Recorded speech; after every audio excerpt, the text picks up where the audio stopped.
Next on Garden Line, learning about annuals adapted to growing in the shade. Violas are another group of plants that do well in the shade. Funding for Garden Line is provided in part by your membership in the Friends of South Dakota Public Broadcasting. And by Swiftel Communications.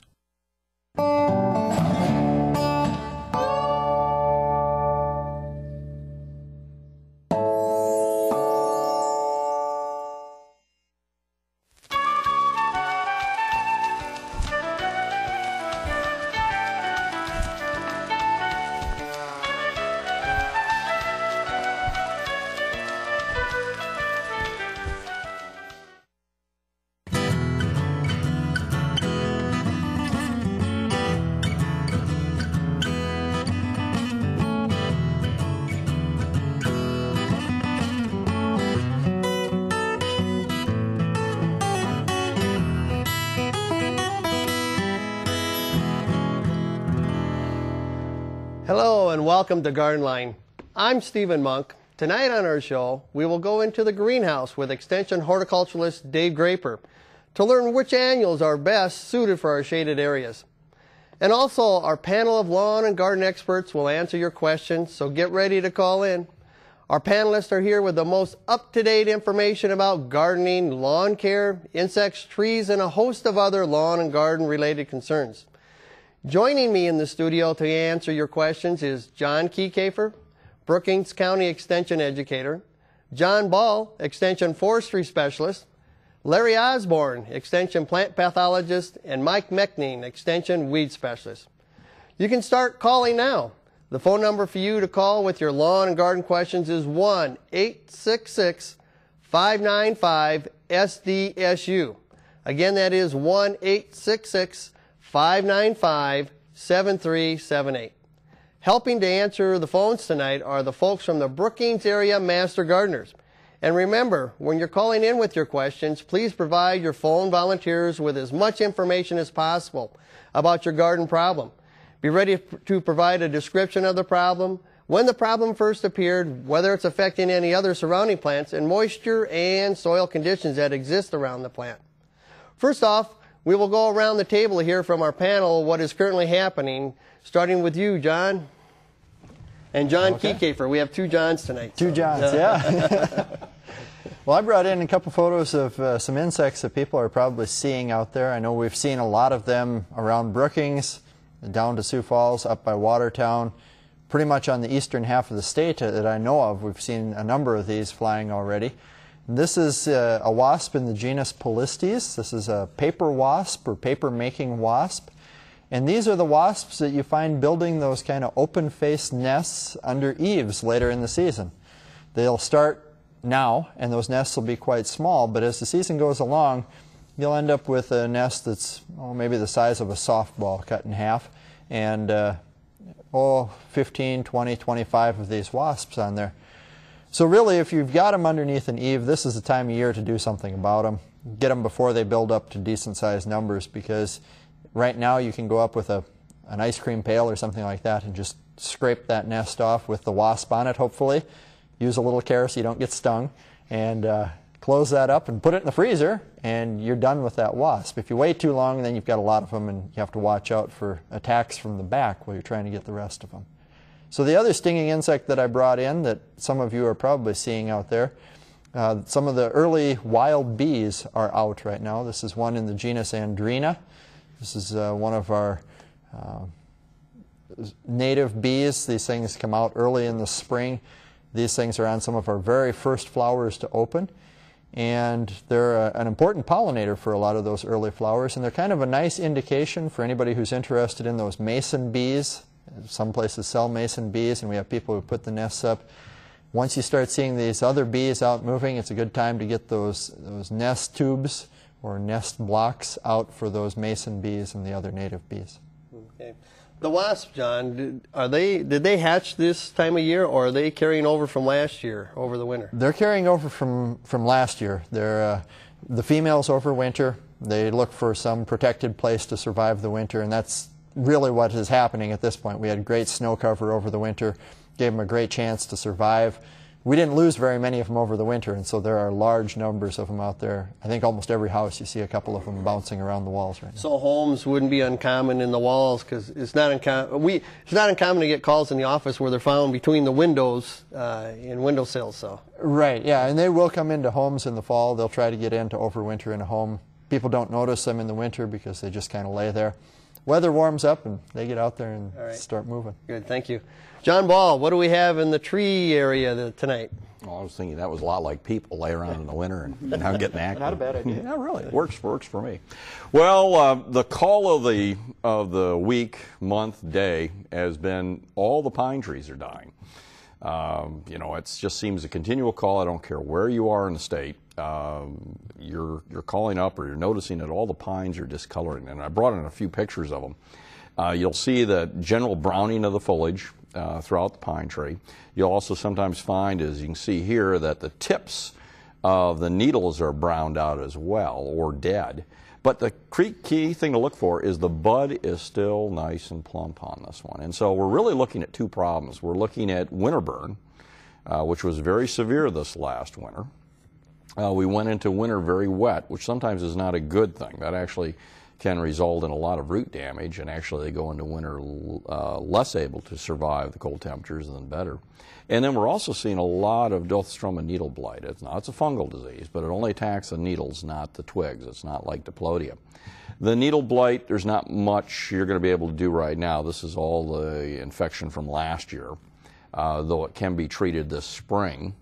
But the brown needles, well, there's not much you can do about it for winter burn. The thing I tell people is wait. They're going to come out of it this spring. You're going to find an awful lot of needle loss on this from a variety of reasons. But the tree should come out. The big thing to look for right now are the tips of the branches still soft and plump. If they are, they'll come out. But the needles that are already damaged, they're going to stay damaged. And so you're going to be left with a very thin tree this year. Okay. Really, and don't do any pruning until you know for sure that there's no new growth that'll be coming out of those buds? Correct. You know, now would be way too early. You're not going to see these things break until sometime late May or early June, so you've still got about a month to wait it out. Pretty easy to tell between a good live bud versus one that's right up? Yes, on the pines it is. The live bud will be soft and plump still. You can touch it right now. If it's dead, when you go up there to touch it, it'll break right off already. Okay. So. Very good. Thanks, John. Larry, what about the pathology field? Well, you know, there's not a lot of foliage out there on anything, it seems like, except the dead needles on trees, and of course we're seeing that as well. But we had a few calls last week, and we wanted to get some information out ahead of time about tomato leaf blights. That seems to be a very popular question, and I just want to reassure people that these will come. Rest assured, you will have leaves and then leaf diseases.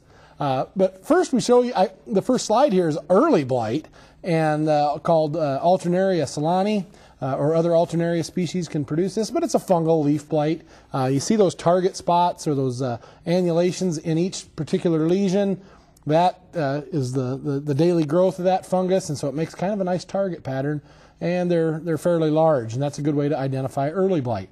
The next slide, I think, shows Septoria blight, and that's probably our most common on almost all tomatoes on the older leaves. The Septoria fungus tends to recycle some of those plant leaves, and those leaves will not be doing much work for the fruit anyway. So, but in a wet year or with overhead irrigation, that Septoria moves up to the upper parts of the plant. And you see those very distinct small lesions, but with a tan center, and that's pretty common for this area, Septoria. Next slide is late blight, and this one probably the most devastating of all three, hopefully the least common, I would say, in South Dakota, but still common enough. One more fungal leaf blight that really can take a plant from healthy appearance to down to twigs and wilted completely away in the course of a week or less. Late blight's very devastating when the weather's cold and wet. And so just the next slide, I think, shows some of the common products that a homeowner might attack their tomato plants with vigor all season long and still end up with some of these foliar blights. You see some of the fungicide products, chlorothalonil and mancozeb. Common names would be daconil in the case of chlorothalonil. There's some organic or not so much hard chemistry products, the bacillus sprays, neem oil, some of the things like copper sprays and rosemary oil may not be quite as effective long term, but also the daconil and the mancozeb still wash off every time you irrigate overhead or it rains. So again, all these products are protectants. They're not curative. So they need to be on ahead of the fungus. If you see those blights out there, and are sprinkling this material all over to try and reclaim that tissue, it's probably a lost cause. The biology of the fungus is such that it comes from the residues in the soil. That's why we encourage you to put out a nice mulch around your tomato plants once they're up and growing, some straw or something that's not going to harbor those fungi. Of course, high humidity, rainfall, and plant stress. So when your roots are damaged, the upper part of the plant is also under some stress. Those encourage the fungus. Rotation, sanitation, mulching, those are some preventative measures we ask you to take. And watering from below is probably the key. We see a lot of people put their overhead lawn sprinklers on to water their garden. It's a nice time saver, but it also encourages fungal growth in the canopy. And then, of course, the fungicides if you're into the intensive management in your garden. We just make a comment here. We have early and late blights. Of course, the septoria also.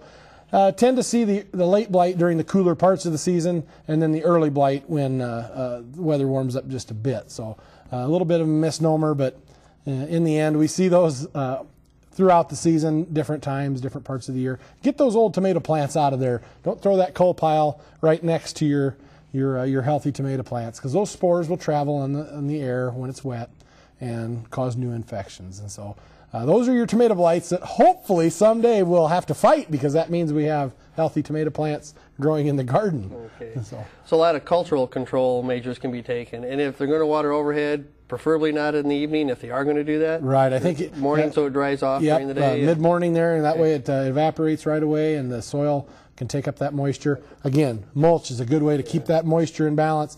And you'll hear more about blossom end rot later on, and so remember mulch for that one as well. Real quick, Larry, you mentioned rotation, but there's certain plants that can get these same diseases related to tomatoes, and how far apart are we talking from one spot in the garden to another spot? That's a really tough question. We have a lot of growers with gardens at 6 by 8 and 8 by 10, fairly small garden. But potatoes and eggplants and the pepper plant family can also get these same diseases, Septoria, Alternaria, and Phytophthora. So these are some of the plant families that are related to tomato, and they're going to carry the same basic fungal problems.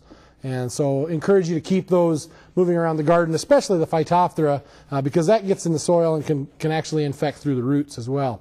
That's maybe more problematic and more easily controlled through rotation. But anyway, get those coal piles out of there, those old dead leaves, get them away from the garden, compost them well. They can go back on the soil if they're well composted, but not if you can identify leaves. Certainly there's fungal tissue that's still viable there. Good. So kind of rotate to a root crop or a vine crop. I think so. I think, that's a good idea. You have something like carrots, and of course, we have other things. Yeah. There's always something for the pathologist to work on, I think. So. Very good. Thank you. You're welcome. But a common problem that's out there. So, Mike, what do we have for the weeds this week? Well, a couple of things I want to talk about. We've had, over the last couple of weeks, we've had a couple of questions on ground ivy or creeping Charlie. So I wanted to throw a couple pictures out there just so we all know what we're talking about with this one. And I think we might have a picture that we could show right away here. So here's ground ivy with those scallop-shaped leaves. It's in the mint family, so it'll have square stems. And so when you go over this with the mower, you'll have that kind of an odd smell, kind of a pungent smell to it. So low-growing type perennial. Next picture, we'll see here in a couple weeks, we'll see these little purple flowers starting to come out, real typical of a mint family type flower. So that's ground ivy, creeping Charlie. It's a tough one to control, even with chemicals, but a lot of times people want to do something without those nasty herbicides. And I'm going to throw this out there. I haven't tried this, and so this is kind of, you're on your own with this one, and you got to be careful. I'm not saying this won't kill your grass or anything like that, but this is a recipe that I've seen floating around for a borax solution. You apply this to the foliage of creeping Charlie, and it should defoliate it. 8 ounces of borax, 2.5 gallons of water, cover 1,000 square feet. Basically, now what you should do with your sprayers, you should mark out 1,000 square feet, spray that area down, and see how much water you're using, and add 8 ounces of borax with that amount of water you use to cover 1,000 square feet. You should do this kind of calibration even if you're using herbicides. Mark out 1,000 square feet, see how much water you're really applying. Because a lot of these herbicide labels will say 2 ounces for 2 gallons and 1,000 square feet, something like that. The key thing is that you're covering 1,000 square feet. But nobody does that. We all just say 2 ounces per 2.5 gallons. Good, and you just put in the 2 ounces in your 2 gallons. But the key factor is 1,000 square feet, so calibration is good. Other thing I want to mention real quick, crabgrass. Everybody's getting out there, we're getting close to mowing, people getting ready to go. Should you put down the crabgrass preventer yet? And it might be a little bit early. Keep in mind, those things only last for about 4 to 5 weeks in the soil, so you don't want to be too early. If you put it down already, you're probably fine. But yeah, we have maybe a good week or two before we have to get serious about that. Usually crabgrass starts emerging about the time the lilacs bloom. So we want to get those crabgrass preventers on right before the lilacs bloom. So obviously we're a little bit early on that. So we got a couple weeks. If you want to put them on now, okay, you're maybe a week early, but otherwise we could probably wait a week on that. And when we say bloom, that's flower bloom, not leaf. That's right. That's flower bloom. Yeah, right. We're barely into leaf bud right now, and so yeah. So we've got a couple. It seems like generally we're about 2 weeks behind this year. So normally I would say crabgrass preventers last week of April, first week of May. That's always been the standard. But this year, boy, we're second week of May here, and we're still a little early. Okay. Thank you, Mike. Yep. So now before we get on to our questions, we'd like to hear from Dennis Toddy, our Extension State climatologist, as he talks about temperature trends. Dennis?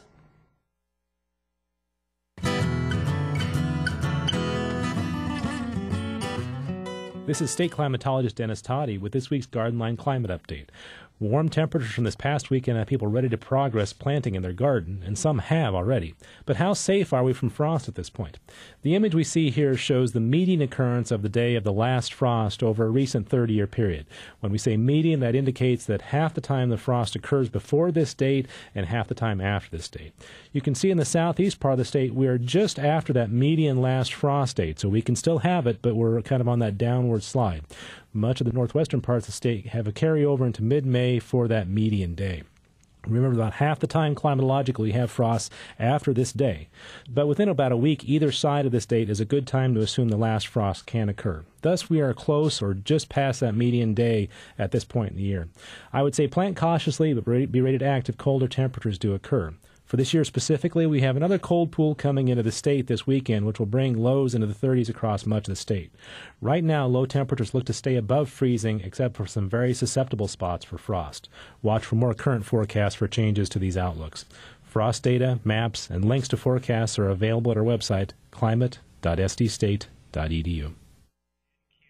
All right, well, we want to thank Dennis for that information. So now let's get into our questions here, panelists. And the first one is for you, Mike. And actually, I have two questions, one from Viberg and one from Spearfish. The one from Spearfish, is it a good time to spray for dandelions, or is fall better? It's still fairly cold here in Spearfish.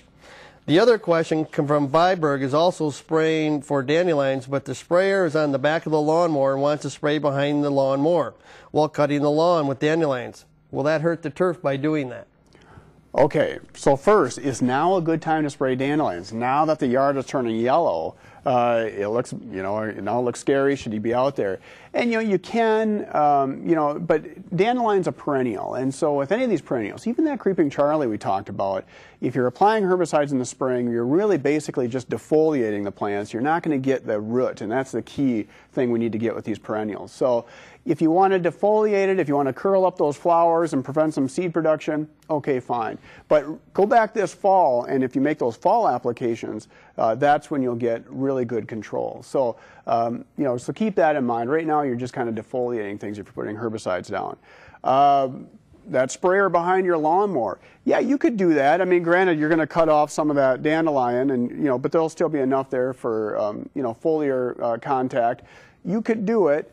But gee, it's really difficult. Now, you know, those broadcast sprays, I always kind of recommend spot treatments if possible. Now, I know sometimes we have dandelions all over the yard, and so you got to spray the whole thing. But when you're spraying the whole yard with a lot of these broadleaf sprays, one word of caution is they'll volatilize. Those vapors will move around. And so if you've got your tomatoes planted yet, anything like that, watch out.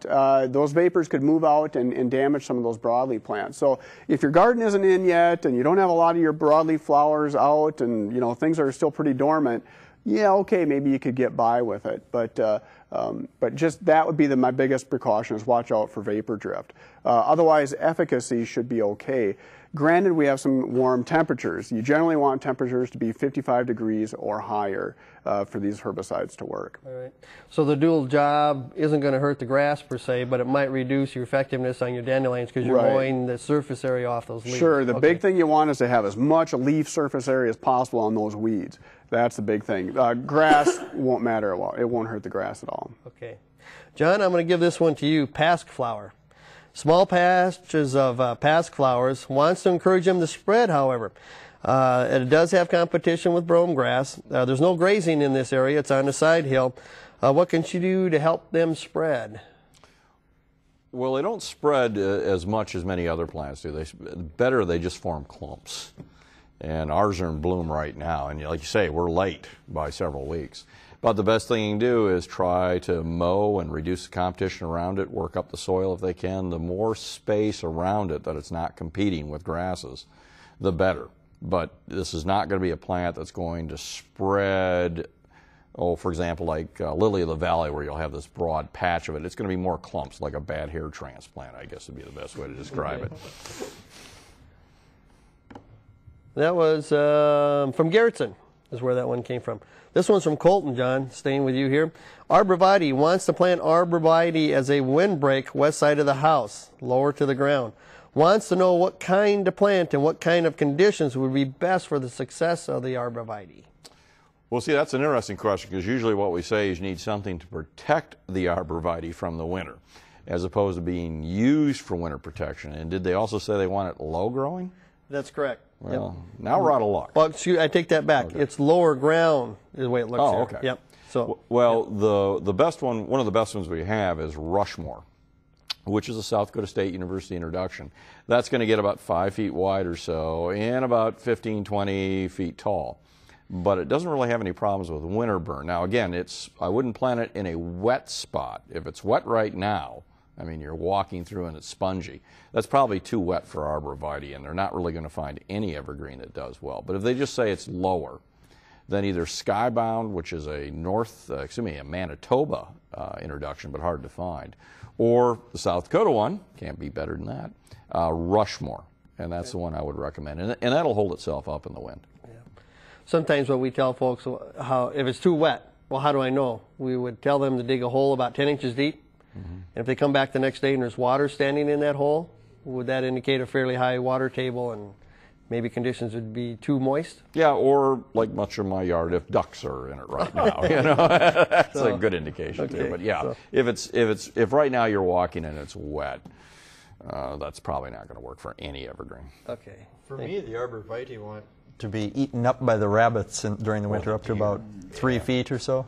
Yeah. Yeah, deer and rabbits have just they love it. I mean, if he said, you know, what I really want to do is plant something to feed our wildlife in the wintertime, arborvitae. Yeah. Okay. So there may be some secondary problems that they may call in on. Yeah. Yeah. In a couple of years, they'll be calling us. What can we do to stop the bunnies and deer? Okay. John Kike for Huron. Slugs in her yard. Mostly slugs around the large rock border by her garden. Damage the hostas and clematis, and also the slugs around the bird bath. Last year she did put out some pellets, 3X, and still had slugs right up till the snowfall. Yeah, that's going to be one of those that, you know, really I think some of those baits, there are a couple different products out there that work fairly well against slugs, but in a case like that, if you can try to open some of that area up and do a little habitat modification, you may have better luck than working with those baits. You know, for habitat modification, what we're looking at there is truly that. You want to get more sunlight in there, more air movement, and try to reduce some of the hiding places. So if you've got places where mulch is accumulated or other things they can get under during the day, rocks, boards, things like that, try to eliminate some of that, and it should help clear out some of those slugs. All right. Brookings, John Ball. Upright juniper, 15 to 17 years old, never been pruned. When and how severely can it be pruned to reshape it? Well, they answered part of it right. I mean, in a sense, they said it's never been pruned, so now it's tough. So it's about 10 feet tall, Yeah. 15, 17 years old. Right. Well, here's the rule. You can never cut it beyond the green. In other words, you cannot cut beyond foliage. If you cut it back to just stem wood or branch wood, it will not resprout. They're not like deciduous plants. So all I would recommend is shearing in a little bit. More than likely they have pretty much a hollow shell. Layer foliage and the interior is browned out or bare. So shear maybe a third of that. And if they say, well, that's not enough, well, that's kind of too bad. That's as much as you dare take off and still have the plant recover. And you can begin shearing now. I like to see shearing done by about the middle of August, but now's a good time to get started. So fall would be better, you're saying? No, now I'd like to get started. I want it done by about August. Oh, done by, okay. Yeah. All right. Sometimes we'll get a little growth still into the fall then, and we might get a little winter injury. Okay. Is there a certain time when you want to stop pruning? You said August would be the time to stop? August 15th to stop. Okay. Because that could encourage young growth that may be more winter damage? Yep. Prone? Okay. Rhubarb. John, this will be yours tonight, whatever. I guess? Yeah, rhubarb. The rhubarb, or anybody here, I guess, on the panel. Rhubarb is bolting already, typically this year, or due to, is this typical for this year or due to stress on the oldest plants, but also was the first to emerge this year. Over 15 years old is the patch. Any thoughts as far as the bolting? Where are they? This would be Sioux Falls. I was going to say if they were Texas, I'd understand, but bolting, most people it's just barely up and growing. That's way early, and the only thing I can think of is that it's on the south side of a building where it's capturing all the heat possible. Well, it says the oldest plants, would overcrowding cause bolting already, or No, if it's been there, never been thinned or anything? not that I've seen. Okay. It's still really early, I think, even if they're older plants and under stress. A lot of those didn't break dormancy until just recently. But that's a temperature-driven thing. It's not really a management Yeah. thing. There's really nothing you can do. You might be able to manipulate that a little bit, but that's largely going to be temperature-driven. So Okay. Sounds like they might be on the south side or something like Yeah, that, south catching side. more heat units. Someplace maybe that's warming reciting up faster. A warm Good time to divide that. a warm location. Rhubarb. And should they take that out? The bolt? Well, you can, but I mean, it's not going to stop it. I mean, but you might as well cut it out. But yeah, it's got to be a south side location that's just picked up every bit of heat we could get. Okay. That's incredible. Mike from Volga. Using vinegar in place of Roundup on lawn to kill weeds. What strength vinegar? Does it burn only the foliage, or does it get to the roots? yeah, well, it's kind of like that borax that we talked about. It's just kind of a defoliant. It's really not going to kill the roots. But vinegar can work. I don't know if in your yard, it's probably not so good in your yard because it's going to leave brown spots in your yard as well. And so that's going to be kind of ugly. So you're going to be kind of digging or that sort of thing in your yard. Vinegar in the yard is not going to be great. But, around the garden, sidewalk, rock, landscape areas, things like that, vinegar can work. The table vinegar you get is about a 5% solution. A lot of times that's a little bit weak. It might work on some, but I haven't had much luck with that. I've heard some people say if you go to some of these like health food stores and things like that, you might be able to find a 10% vinegar type solution. And so 10% would make a big difference. You get a lot better activity. They talk about maybe spicing it up a little bit, maybe adding a little dish detergent, things like that, to kind of heat it up. I've heard of gin, I've heard of salt, lots of different, things people throw in to spice this thing up. But it's just not, the 5% solution's pretty weak, and so it'll brown things up a little bit, but it's Salad or what? Yeah, that's right. And speaking of salad, don't get it on your lettuce or your radishes or things like that because they're very sensitive. So vinegar, I wouldn't put it in the yard. It's just going to defoliate. It's not going to do anything to the perennials. But hey, in the garden, landscape, why not? Okay. Well, I have you on home plate here, Mike. They were asking, and you maybe answered this while this call was coming in, but they said putting down pre-emergence crabgrass preventer, the timing. Yeah, right. Yeah, if you could do it this weekend, hey, if the weather's looking good, I'd go out and go for it. But you want to get it on before the crabgrass emerges. That's critical. Once the crabgrass starts emerging, you're done. It's not going to work anymore. So it's better to be too early than too late. So I would say this weekend might be a little bit early. Probably the next weekend is probably going to be the optimal time. But any time within the next couple weeks is probably going to be okay. Another weed question here, and it deals with Canada thistle on the lawn. And they're from Marion. When they were on the farm, and this is kind of a question that we get occasionally, where we use a product in an agricultural use, in one case. They use Milestone out in the pasture in the fall on the farm. It really works. I don't see why I can't use it in the lawn. Well, yeah, it's illegal. I mean, that's one reason. That's no reason. Aside from that small fact, okay, so Milestone, if these people living on the country, it's a great Canada thistle herbicide. Fine. Great in the pasture, but it is illegal to use it in the yard. And it's really not that great of a yard herbicide. It won't do anything to dandelions. Really nothing to bindweed. If you have, some of you guys out west, you have a little kochia out in your yard. It's not going to do anything to that. So it's really not a broad spectrum herbicide that's going to be very good. The danger of using it in your yard is that there are some trees that are sensitive. They can take it up through the roots. Lilacs, for example. If you have any legume tree, locust type trees, things like that. Evergreens can be a little. Don't use it here. Right, yeah. And when they say don't use it near it, don't use it around the root zone, which can extend, 3 times the crown diameter, roughly. Exactly, yeah. So it's a long way. So there are some trees that can be sensitive. So that would be the ultimate risk of using it in the yard. Plus, if you ever want to dig up that yard and you want to plant a garden there someday, things like that, that Milestone's going to stick in the soil for a good 3 years. And so keep that in mind. You don't want to be planting anything in those areas for about 3 years. So stay legal. Don't use it other than what the label says. It is best to stick with the label. And those typical lawn herbicides are pretty good. Okay. Thank you, Mike. Yep.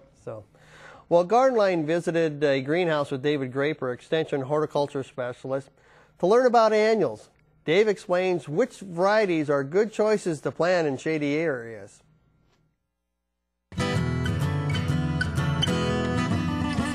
Well, this week on Garden Line, I want to show you a few plants that are adapted to growing in the shade. It's important to remember that for most plants, they really don't prefer to be in the shade. We just have a number of plants that will tolerate those lower light conditions. Of course, most people think about impatiens as probably being the king of the shade plants, and that probably is true. There's a lot of different varieties available out there. We're seeing a lot of breeding work being done with impatiens. And one group of plants that we've really seen a lot of work with are the New Guinea impatiens. And we have a variety of different colors here. They come in really quite a wide variety of colors. You can really just about get any color you want to match the siding on your house, or just your favorite color combination. Very large flowers. Will tolerate a fairly warm location as long as it gets some fairly good shade and plenty of moisture, and a little bit of fertilizer will help too. A relatively new group of plants are called Nemesia. This is one that has white flowers. They come in other shades of color as well, yellow, oranges, purples, blues. Many of them have a nice fragrance to them. This one is called, in fact, Sachet Vanilla. Very nice vanilla type fragrance, good in part shade to medium sun. The violas are another group of plants that do well in the shade. And mainly the reason that they do best in the shade is that they don't get too hot. They don't like it real hot when we get those high temperatures during the summertime. So the violas are another group of plants that give us some interesting color combinations and lots of fun sizes of flowers and shapes of flowers to work with in that particular group of plants. The begonias have been another popular plant tolerant of the shade. Of course, the typical wax begonia or fibrous-rooted begonia are lots of good choices in foliage color as well as flower colors with those plants. We also have some of the larger flowered types. This is more of a Rieger type begonia. And we have the tuberous or non-stop begonias that have quite large flowers. And those really do very well in the shade kind of situation. And we also have some of the foliage type of begonias. that also look very nice in the shade. Another nice flower colored for an edging plant is lobelia, blues, whites, pinks, and so forth. And finally, one that's kind of a nice one to try are some of the osteospermum. They have flower colors in whites, pinks, lavenders, and blues, some with a nice blue center or sometimes kind of a yellowish center. So we have a lot of things to choose from, a lot of interesting plants to use in that shady garden. And next week we'll be looking at some plants for the sun.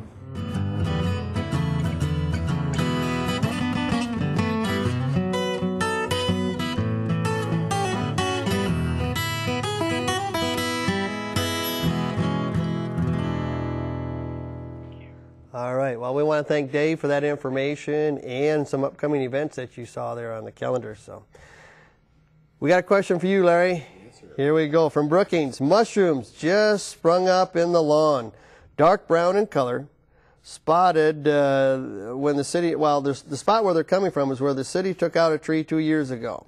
Along the boulevard, what can we use on the mushrooms to get rid of those? Well, that's a very good question, and we'll talk about this again, I'm sure, with the wet weather.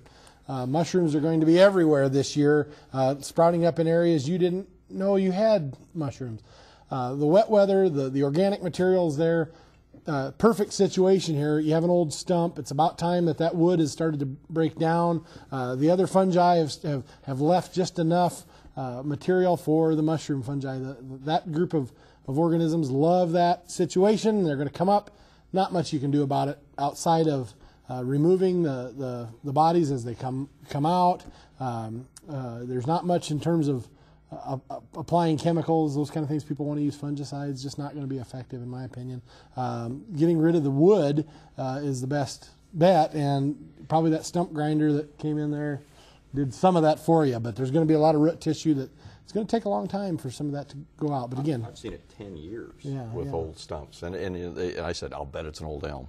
And probably that very commonly happens. Well, 10 years after, there's still enough organic matter in a wet year to kick them up. Yeah, now I don't encourage people to just randomly eat mushrooms.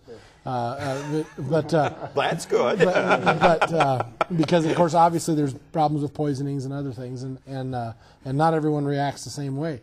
But certain mushrooms are certainly a good thing to eat, but be careful with the identification of these, and if you have small children, pets that are investigating this area, definitely be diligent at getting those bodies knocked away, and you can throw those in the compost, but better just throw them away, get them away from the kids and the small animals. Yeah, throw them in the compost. And I have think more. that was phrased wrong. You said get rid of the bodies. Oh. You know? Get rid of the mushroom caps, the mushroom bodies. Just be diligent every 2 or 3 days. Probably have a little harvest, so to speak. Get those into the trash can. Get them out of there so your neighborhood animals and small children don't. Well, unless you don't like your neighborhood animals and small children, I don't. No, I'm just teasing. Back to getting rid of bodies. All right. So no chemical, just cultural control, breaking them up and picking them up. Really, no chemical that will be effective. So. Okay. John from Brookings, Morden roses. Are they tough enough for roadside plantings? Part 2, Myers spruce. Are they more resistant to blights than other types of spruce? So you have a 2-part question there. Sure. The Morton are from the Morton Research Station in Manitoba, Canada, by Port Prairie. And that's obviously a colder climate, but interesting enough, we get some plants that do better up there than here. Yeah, the roses are very tough, and they'll grow under a lot of harsh conditions. So that would be one they could use. Any of the Morton series. The Myers spruce is a relatively new spruce for widespread use here. I mean, we've got plantings out in Bennett County even that are doing well. It's a beautiful tree, has a little lighter blue color than blue spruce and a softer needle. I'm recommending that to be planted in lieu of blue spruce, Colorado blue spruce, which has more disease problems than you could imagine. Whether Myers spruce will have the same problems, only time will tell. It seems in other parts of the country it is not as susceptible to needle cast and a number of the other problems that plague blue spruce, but on the other hand, it's a relatively rare plant, and sometimes that provides a certain amount of protection as well. So I recommend it to be planted, but right now we're not seeing a lot of problems with it, but time will tell. Okay, thank you. John from Yankton, what to do for moles or voles? Has terrible highways of runs, ripples in the ground, some mounding, Has a large yard, mostly in the lawn turf, kind of a lower damp area as well. Pokes holes and finds some tunnels there occasionally as he is around the yard. So, sounds like it's possible that you have both in this case, and really that identification of which one is which is going to be your first starting point on this. For the voles, we see that winter damage more where they've got those little tunnels that run, they're just narrow little tunnels that run along through the grass. Sometimes they're kind of lined with grass and almost dirt, and they'll have these grass mounds. They look like miniature muskrat huts in your lawn. Best thing to do with them in the spring is just rake those out and try to keep that lawn mowed, and it'll discourage those voles from being there. Moles are a whole different story.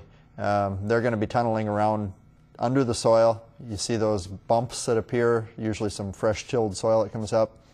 Want to be careful so you don't confuse them with pocket gophers, which make a much larger mound that way. But with the moles, you're probably going to have to resort to trapping to try to get rid of them a little bit. There are some neat baits, and I'll confess I don't know how well they work, but there are some baits that are shaped like some of the insects and other creatures that they eat under that soil that you're supposed to insert in those tunnels, and it seems like, anyway, it's a good idea. It might work fairly well in trying to control some of those mole problems. okay. So they eat two totally different types of food, so how the control is it's important to know what you Right. have. Yeah, if you put those baits out for moles and you really have voles, it won't do anything because the voles are there after grass. And, you know, if you're trying to just rake out those mole runs, you just keep getting more of them. I had one gentleman that was using a mouse trap, and it was working well. He called me on day 15 and said he was catching one a day, and he was using peanut butter and maybe a little oatmeal with it. But For voles? Or? for voles. Okay. Yep, for the voles. Not the moles, but the voles. Right. It was, So if you know, you really, determine which it's it been a great year for voles. They love that wet weather that we've been having. So, good. Wagner, John, Paul. Northern Western. Does that make sense for a tree? Northwestern. Northwestern? Okay. Cottonwood. Sheds. Yeah. Can they put that on the garden, or will that cause any problem, everything that sheds off that tree? I mean, The question is, it trees does that shed. sheds, yep, Yeah, it Northwestern, Yep. will it sour the soil or have any value for the garden soil if they put everything that sheds off that tree on the garden spot? Is the Well, question. it's not going to make it alkaline. It's going to add organic materials to it. It's not going to be a negative if that's what they're concerned about. I wouldn't want to see an abundance put into it. I look at it more as a compost and rather than just putting it down in the garden, but a little of it would be fine. The only problem is if they're putting down the leaves to it, sometimes those will mat. They won't break down very quickly. So not always the best. Till it in a little bit. Till it in would be fine. Okay. Mike, Bridgewater, how do I kill foxtail growing in the lawn? It is in patches, grows up, and goes to seed. How do we keep it from spreading? Oh, okay. So, but I guess it doesn't really indicate if it's up or not. No, it does not at this point. So, Okay. But that might be something you explain, that if something Right. is up now that they think is foxtail. Right, and that's one thing to be watching for now, because you might have all sorts of weird grasses up right now, and a lot of the grasses that are up right now are your perennial grasses. It might be quack grass or smooth brome or tall fescue. Fescue gets to be kind of a clump grass. So if you have any of those perennial grasses, there's really no good way to kill those other than dig them out or spot treat with a little Roundup and then reseed. So if you have the perennial grasses, that's all you can do there. But if you remember that you had foxtails last year, you can control those plants before they germinate with any of those crabgrass preventer type herbicides or weed and feed type things. So the crabgrass preventers will work on foxtails and other annual grasses, maybe a little bit on field sandburs, things like that. So that's something we could be putting down here within the next couple weeks. Okay. John, Sioux Falls, Paul. Stump, an old tree stump. What can she do to get rid of an old tree stump in the yard? 12 to 14 inches in diameter. It's starting to deteriorate a little, but it's a problem. Can she burn it, apply any chemicals to get rid of it legally in the city? What are some options that you would suggest? Well, the best option is just go out and go to a stump grinding service and have them come out and grind it. It's very competitive. Most communities have a number of individuals who grind stumps, and that's the best way. There are chemicals that you can buy, but not chemicals that will work. And so there's a big difference there. If she wanted to say, well, I don't want to have someone grind the stump, then go out and drill holes into the stump so it collects water and pour a little nitrogen fertilizer in it, and that works as well as any of the stump grinding products you can get. But and you can actually order fungi and grow your own mushrooms. Right, there you go. Satake mushrooms, there you go. Make some money off the deal. But I would say just call a couple of companies that do stump grinding, and I think she'll be surprised at the prices. They're not that bad, and that way she's going to take care of the problem. Okay. From Valley Springs, an emerald maple tree. Pruned the tree on April 2nd, and it bled profusely. Was that too late, or will it hurt the tree? When is the best time to prune the maples, if this is an issue? Well, and that wasn't a bad time to prune it, and trees will not bleed to death. So sometimes you'll see in the morning that you'll see a frozen, what we call sap sickle, running from the pruning wound. So no, not a problem, nothing they needed to do. If there are people that faint at the sight of blood, sap, you can prune your maples in August and they will not bleed. But anytime you're pruning them in the spring, they will bleed, but that's also a good time to do pruning. So. Okay. Now this was a maple tree, and what she saw coming out of that tree, people collect that? Yep. Sap? We usually drill a hole in the tree rather than prune a branch of it. But yeah, you can collect it. And in fact, even if you get that frozen sapsicle, you can lick it, and it is a little sweet, and many parts are edible. But yeah, we collect that to make maple syrup by drilling holes into the tree, I suppose. Okay. But yeah, I get a lot of calls that people worried about their tree dying, or maybe they have to put a tourniquet on it or something like that. Don't worry. So sap flow's normal that time of year. Sap flow for maples. Yep. Maples. For maples. Maples okay. and birch. Well, as every week, we do get some questions in via email, and we did receive one this week. And John, it's going to come back to you here, I believe. Greetings to the Garden Line panel. The attached photo is of a small bur oak sapling that is in my front yard in Sioux Falls. This is the identity of the brown spheres attached to the stem of the tree. I first noticed them in the spring. They are about 3/8 of an inch in diameter. Any thoughts? What we have there, and if control is needed? Well, young trees, like children, often develop pimples. Just adds character. Just adds character to them, and they will come off. No, in fact, I even brought the book. The book is The Book of Plant Galls and Gall Makers. Exciting read. But what you'll find in here is there's over 200 species of little wasps that make galls on oaks and a number of other hardwood species. And this is actually made by a little insect, which causes the plant tissue to form that gall. There's nothing they can do about it, frankly, not a thing. And generally speaking, it does not harm the trees. We have a few years where we have a lot of them, which has been the last couple, and then we'll go through another 5 or 10 where you won't see them at all. So I know it doesn't look nice on the tree, but frankly, just live with it. The tree will be fine, and there's nothing they can do about it anyway. From the picture, there appear to be exit holes in those already, too, Okay. where they've gone and left. And so no matter what you do to it, I don't think you're going to kill those anymore. So it's really the plant just walling off that insect, forming a growth around it? Or? It's the insect causing the plant to form that. Yeah. I mean, a bad analogy would be like a bump you get after a mosquito bite, but it's your body's reaction to it. So it forms around it. And John brought up a good point. If there's holes in it, generally speaking, the holes are from this insect. Sometimes we actually get things that eat the little critter, too. Woodpeckers and other stuff like that. But regardless, once it's formed, there's nothing you can do. Okay. And really no preventative measures that you feel are necessary? No, if you got that much time on your hands, there's lots more things to do. Okay. Go fishing. Well, John, I got a whole series of questions here, and they're all going to basically come to you on the tree area. Can you recommend a cover crop to plant in between 2-year-old trees in the windbreak? I am always looking for something that is low maintenance, minimal mowing, does not take much moisture away from the trees, does not get taller than 1 foot, and stays green for most of the summer. There are 7 rows and about 700 trees. So they're requesting a lot on that one. Yeah, I was going to say, if they develop it, could they give me a call? Because there's a lot of people who like to buy it. You know, I don't know, Mike, if you've got any suggestions, but to me, almost any grass would be fine. And once the trees are established, you know, people say, do I have to keep everything clean? No, it's fine to let it grass. And once the trees are... That's from Dalton. Yeah. Does that make any difference? No. Once trees are established, I'm fine with that, rather than trying to keep it clean. But in terms of a grass, I don't know if there's really anything critical there. I mean, we're trying to just get something to outgrow the weeds. Well, talking about cover crops, whether this be for your garden or whatever else, one thing that's always been kind of appealing to me is planting winter rye in the spring. If you plant winter rye in the spring, it won't vernalize, so then it won't head out. It'll only get to be about 9 to 12 inches tall, and that's it. And it'll just kind of linger there until fall. And then it's an annual, so it will die and it won't come back next year.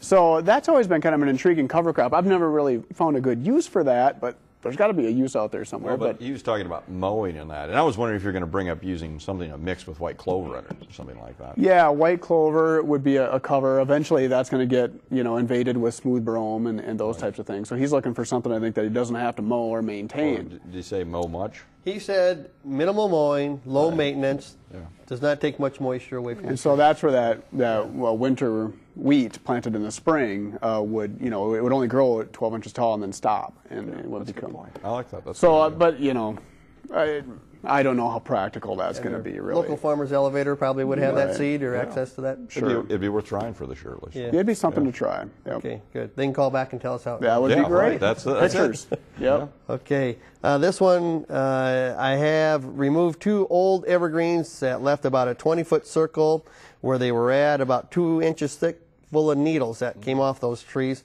I raked up the residue and I'm left with nothing but black dirt. My question is there some sort of special preparation I need to do before I plant grass where those trees were? No, once they removed all the fallen needles and that can be a rather thick duff layer. You're fine. Okay. We're not going to change the soil or anything. All right. Rapid City, I recently bought a mini rose at a local supermarket. I brought it home and carefully followed the directions, kept it moist but not soggy, and put it near the south window. But with no real heat there. A couple days later, I went back to check the water, and the leaves had all dried up, but the blossoms were still beautiful. Do you have any idea what caused the leaves to dry up, but the blossoms were still okay? Well, I mean, the first part, it amazed me. Look back a couple of days later, well, it probably dried out if it's sitting getting any lights whatsoever. And yeah, you'll sometimes find the plant will keep the flowers longer than it will keep the leaves. And so it just dropped the foliage. Add a little water and hope it comes back. All right.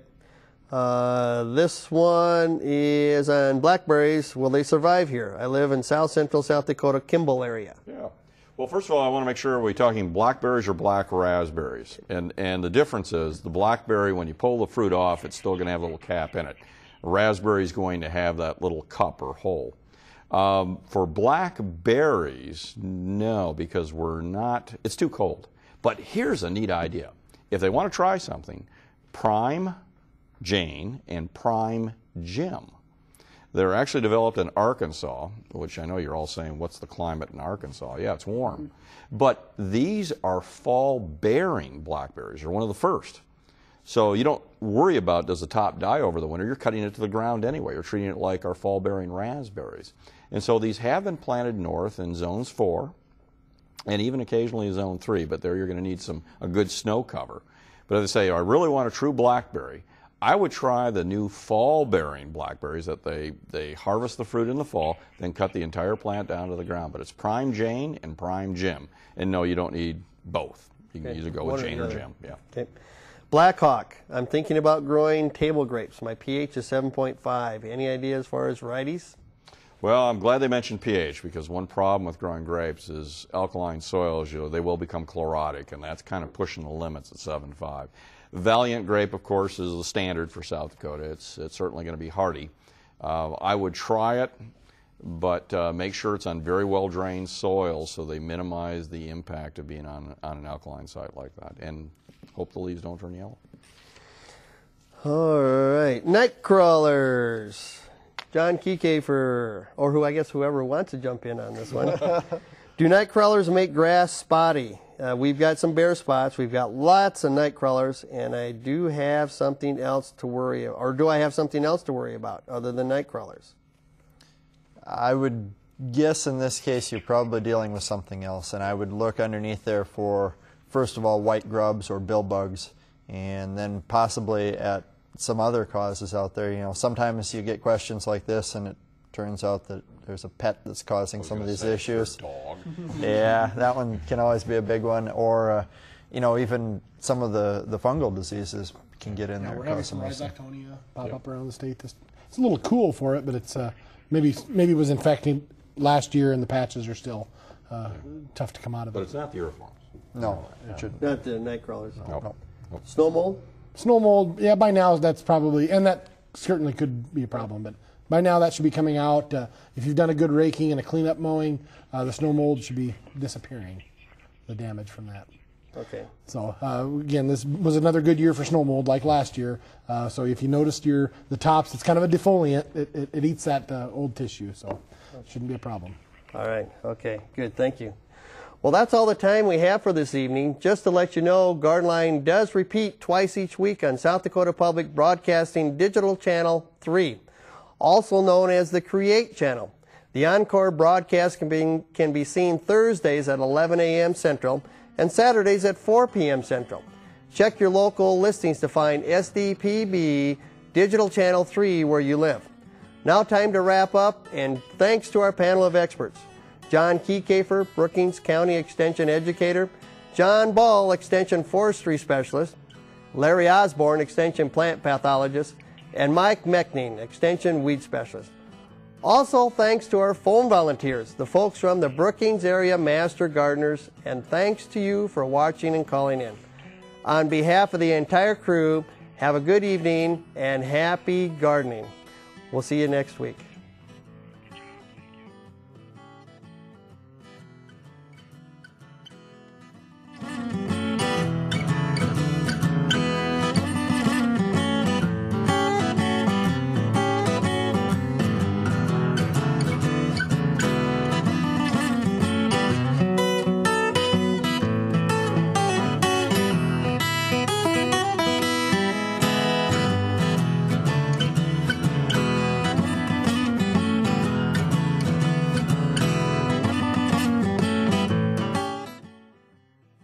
Funding for Gardenline is provided in part by your membership in the Friends of South Dakota Public Broadcasting.